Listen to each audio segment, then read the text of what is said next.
pas dire le crime, ça paye. Ouais, et ça occupe. Et ça occupe. Vous voyez, ils l'ont ramené. Il est placé à l'isolement pratiquement total. Mais moi, je vous dis honnêtement, je pensais qu'il était mort depuis longtemps. Parce que bon, je vous dis honnêtement, quand un mec, il arrive à rester 9 mois en cavale, sachant qu'il est recherché par toute l'Europe, que le mec, c'est l'ennemi public numéro 1. Et en plus, c'est une affaire politique. Ça veut dire, en fait, vu que pendant son évasion, il y a 2 personnes qui sont décédées, paix à leur âme, en fait, c'est devenu un truc politique parce que c'est des membres du gouvernement. Vous voyez ce que je veux dire? Une fois que ça devient politique, votre vie, elle est finie, c'est foutu. Vous ne pouvez plus rien faire. C'est-à-dire que là, lui, il est rentré dans une spirale.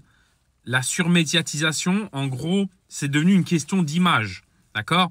Donc, le fait de l'attraper, de le punir bien comme il faut, c'est une question d'image. Et du coup, bah voilà, il a tenu 9 mois. Moi, je pensais qu'il était au ciel depuis longtemps. Mais voilà, ils l'ont retrouvé en Roumanie. Mais de toute façon, il l'aurait pas retrouvé en Roumanie. Il aurait une vie de rat, entre guillemets, à se cacher partout. C'est pas une vie. Là, ils l'ont attrapé. Ils l'ont ramené en France alors qu'il avait fait opposition à l'extradition. Ils l'ont ramené. Là, ils l'ont mis à l'isolement total. C'est-à-dire, voilà, isolement pratiquement total. Je vais vous dire un truc. Il faut être solide dans sa tête pour tenir. Là, c'est soit il va devenir fou, soit tous les jours, il va réfléchir. Mais je vous dis honnêtement, pour tout l'argent du monde, moi, je ne prendrais pas sa vie. Vous savez, le côté, ouais, je suis un baron, machin, il y a l'argent et tout, etc. Pour tout l'argent du monde, je ne le prendrais pas parce que la fin, c'est toujours la même. La fin, c'est toujours la même. Et pour tout le monde. C'est pour tout le monde la même chose. Moi, ça me fait penser à l'époque de Pablo Escobar où son fils, il lui avait demandé, papa, si on est riche, si on est si riche et si puissant, pourquoi on vit comme des rats? Parce qu'en fait, il devait se cacher dans la forêt, il devait bouger de maison en maison tous les jours.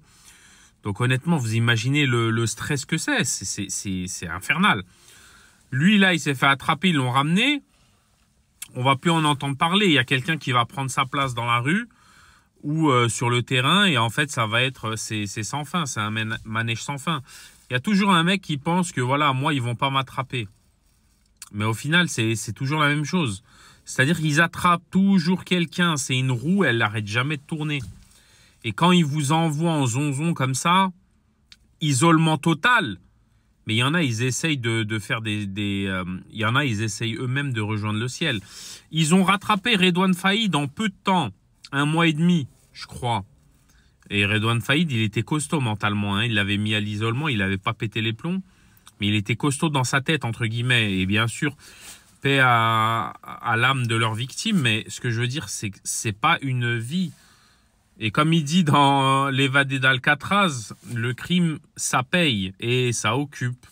Donc là, il va être occupé pendant... Là, déjà, et moi, je pense qu'ils vont lui mettre au moins 20-25 ans. Ils ont attrapé tous ses complices. Vous voyez ce que je veux dire? C'est ça aussi, ils ont attrapé tous ses complices. Ils étaient à Marrakech. Les 2 mecs qui l'ont aidé à l'évasion, ils les ont attrapés. Eux, c'est pareil. Ils ont tué un mec du gouvernement, ceux qui étaient responsables du transfert. Mais vous vous rendez compte ce qu'ils vont leur mettre dans la tête, les gens en prison? Waouh, ça va être quelque chose, hein. Et tout ça pourquoi? Je me demande la somme qu'ils ont pris. Mais honnêtement, ça devait pas être une somme de fou, hein, parce que des gens qui sont prêts à commettre des trucs de fous furieux pour des petites sommes, il y en a plein les rues, hein. Vous leur donnez 500, 1000 euros, il y en a, en fait, le rapport risque-bénéfice, ils savent pas le calculer. Ils se disent, ok, je prends tout de suite 500, mais les mecs, voilà, ils vont prendre 10 ans ferme derrière.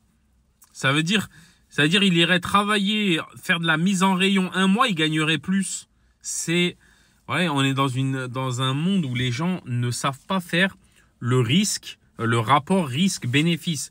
Ils prennent des risques qui sont immenses pour des bénéfices proches du nul. C'est de la folie. Vous en pensez quoi, vous, de tout ça? C'est pas choquant?